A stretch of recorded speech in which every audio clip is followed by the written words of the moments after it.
close relatives para naman makilala tong apo ko. Hindi pa po ako sanay sa mga ganun eh. Dapat masanay ka na kasi ikaw ang tagapagmana nitong lahat. Eventually, ikaw rin ang manage ng negosyo natin. Sobra mong ganda! Ang ganda mo, anak. You look different. Bagay naman sa kanya, di ba? Papakilala natin siya sa relatives at friends natin na isa siyang Cristobal. Para sa ating dalawa yun, I'll be there. Ate, paano tinatanggap to lahat ni Libby? Hindi ba siya nagsiselos? Mukhang nagbago naman si Libby. Sinadalaw niya ba mami niya? Paano kung gamitin na naman niya ang anak niya sa kasamaan niya? Alam kong natuto na si Libby at may tiwala ako sa kanya. Anak, tulungan mo akong makatakas. Mami, ayoko na. Para sa future mo nga to. I'm sorry, pero hindi kita matutulungan. Ano tuloy akong kinakabahan nito? Baka mas alam din mama yung admirers mo. Grabe ka, walang ganun. Princess, hindi na ako nagkaroon ng chance para humingi ng tawad sa'yo. May take a while, pero makaka-move on din ako sa'yo, Xavier. Kaya talaga ni Princess ang para sa isa't isa. Salamat, Libby. Kailangan makaganti ako kay Raymond, Charlene at kay Princess. Kung hindi ko mapilit si Libby, mamamanipula ko pa rin siya. Pinapatay ako ng konsensya ko. Mami, maybe you need some help. Gusto naman makatulong sa akin. Kailangan ko makaharap ng personal. Si Charlene. Si Raymond. I could try. Please, gawin mo to para sa akin. Yes, please.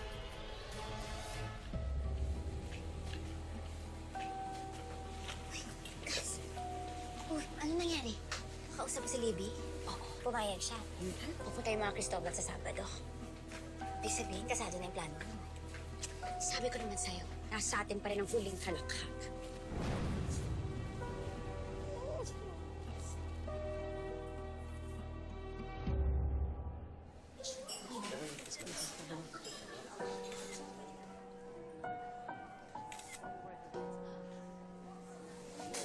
Friends and family,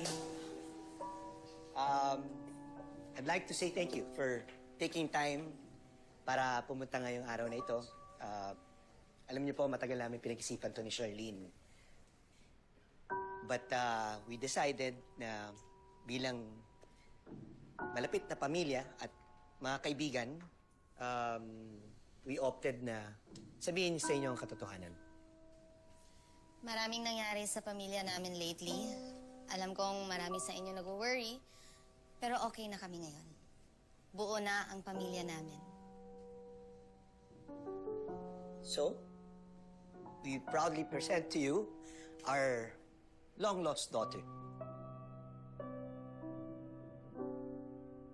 Please welcome Princess Cristobal.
Dami ko pong natanggap na regalo para ko namang birthday.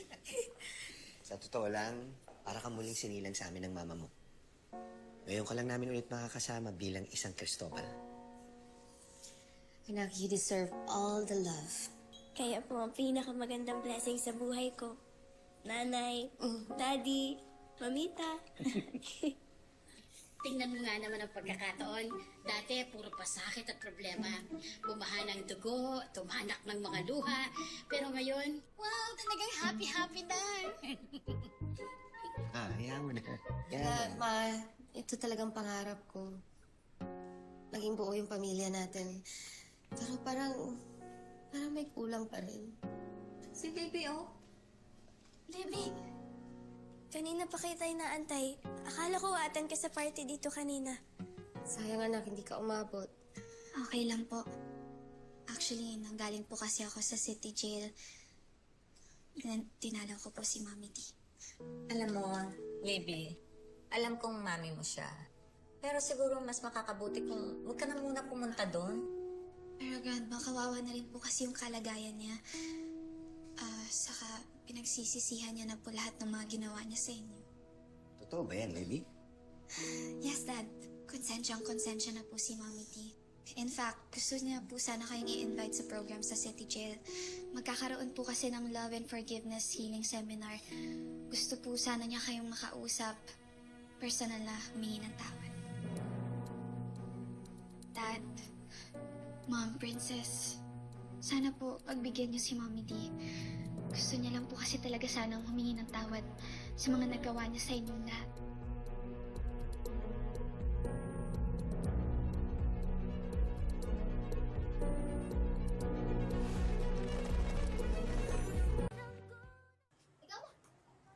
Sigurado ka ba sa gagawin mo? Sila mga leader dito. Madami silang koneksyon. Kailangan ko sila. Mapapayag mo kaya? Pera lang katapat ng mga yan. Tara.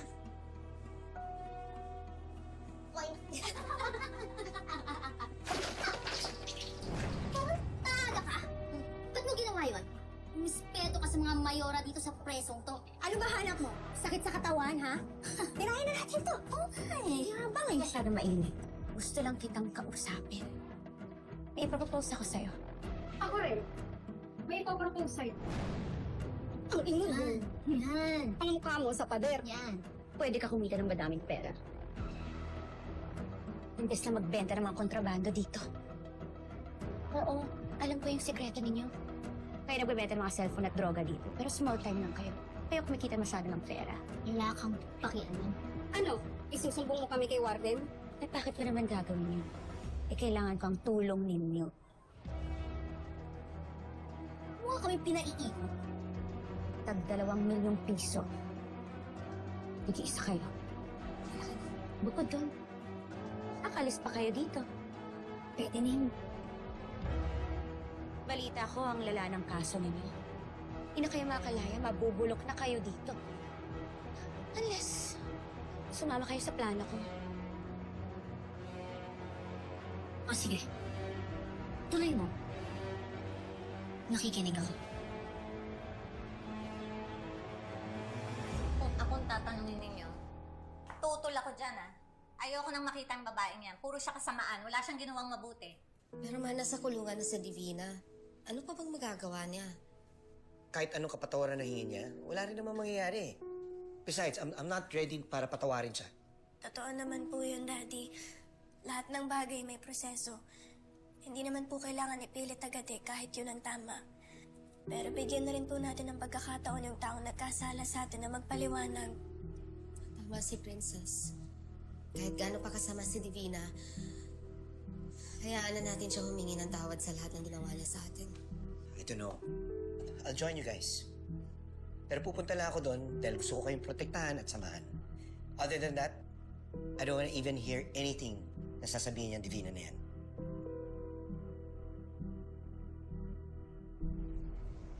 Nabilis lang ito. Oh, sige. Babantay. Okay.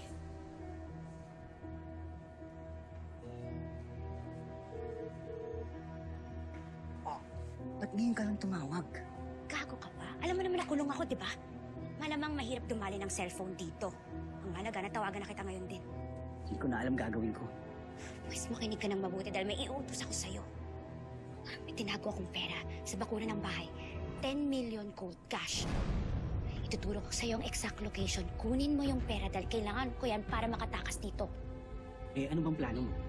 May mga kasabwat na ako dito at may mga tauhan sila sa labas. Makipagkita ka sa kanila, bigay mo sa kanila yung pera. Siguraduhin mo na susundin nila ang utos ko. Sila ang magpapasok ng mga bagay na kailangan ko para makatakas. Sige.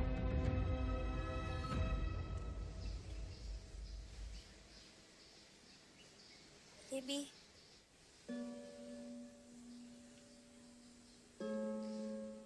Ayaw nilang puntahan ng Mami Divina ko, tama ba? Pupunta kami ni Nanay, tsaka ni Daddy. Pero si Lola, ayaw ayaw talaga niya eh. Gusto ko lang naman matulungan yung mami ko. Mabawasan yung burden na dinadala niya sa dibdib niya. Naiintindihan kita, Libby. Papatawad pa kaya nila yung mami ko?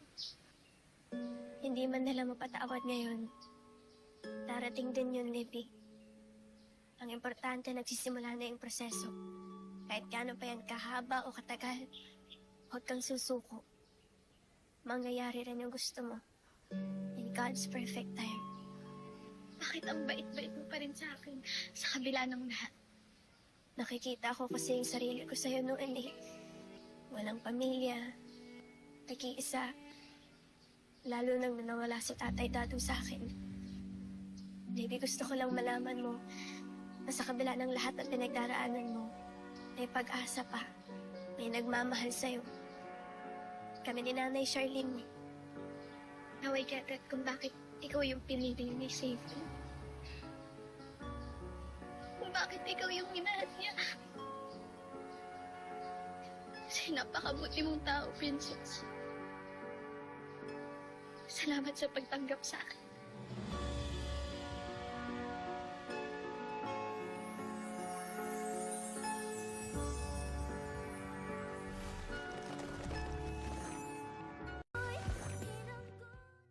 O kayo nang bahala magsabi dun sa mga wala dito ha. Sa Sabado na ang ating Love and Forgiveness Healing Seminar Program. Lahat kayo mabibigyan ng pagkakataon para mai-discuss ninyo sa kanila ang nararamdaman ninyo sa nagawa ninyong pagkakasala. Pero higit doon, pagkakataon ito para naman maibahagi sa inyo ng mga mahal niyo sa buhay ang saloobin nila nung kayo'y nakulong. Okay? Pinadadali ni Arnold ang pera. Dadalhin ng mga kasabat natin ang kontrabando. Kaya papasok sa security.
Yung mga pangkaraniwang kagamitan, nakala mo wala lang. Mga materyales pala para makabuo ng mga armas.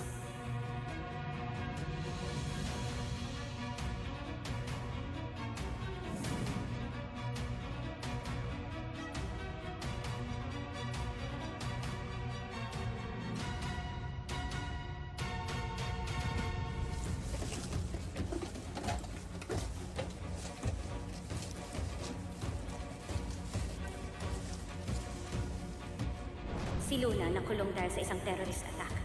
Siya ang bubuo ng bomba.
huling kakailanganin natin para sa plano, ang mga taong dapat pasabugin.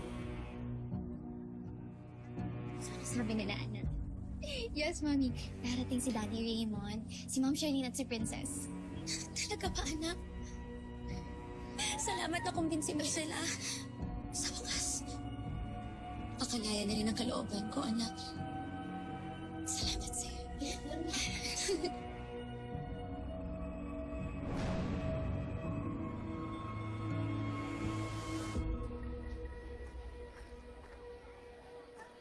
Asa na si Luna? Kumalma ka. Ewan ko sa'yo.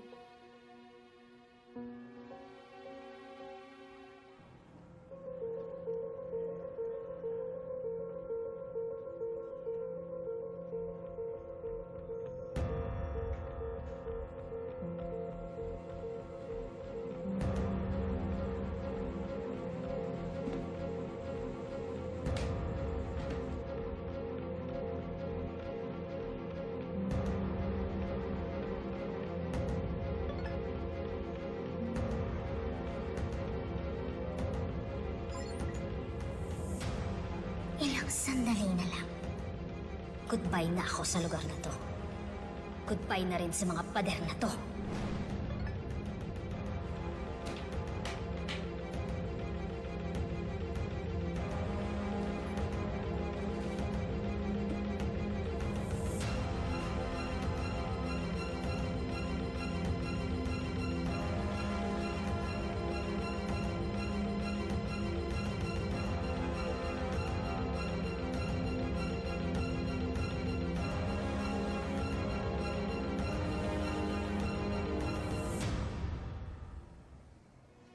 Handa na to.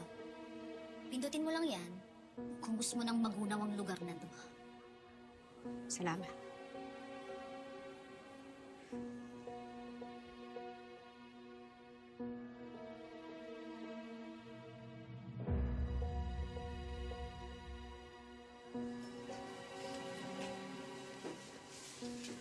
Ako na maglilista ng mga pangalan nila. Sige po. Kasama ko po sila.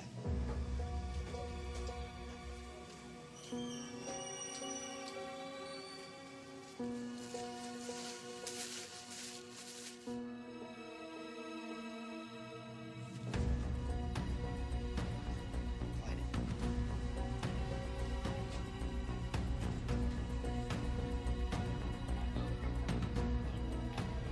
Hindi na yata dadating yung mga special guest mo eh. Kailangan. Para sa kanila itong plano ko. Xavier, salamat pumunta ka. Ako muna yung ginawang representative ni Mama. Kaya hindi niya pa kasi kayang makita yung mami mo, Libby. Naiintindihan ko. Hindi rin naman kasi madali yung pinagdaanan ng mami mo sa kanilang mom ko. Pero thankful pa rin ako kasi tinanggap niyo siya sa kabila ng lahat.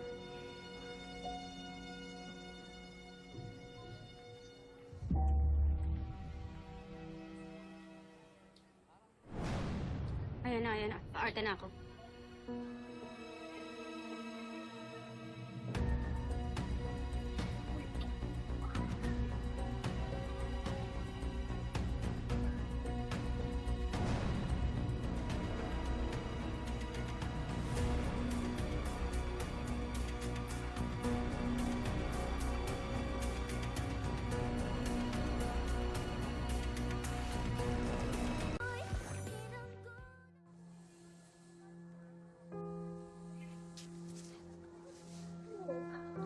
Hey, anak.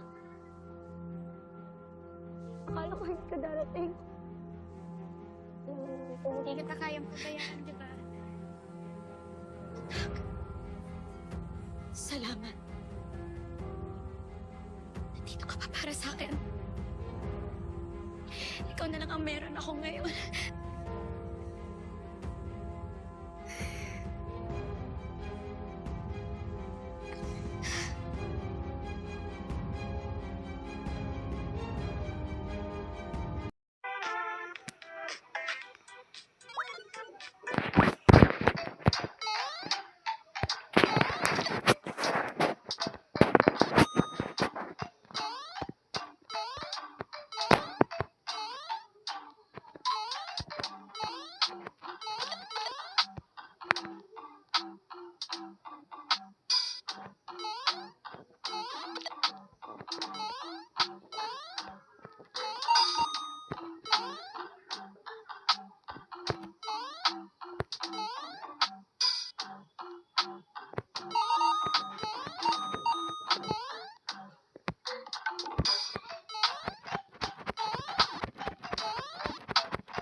Thank you.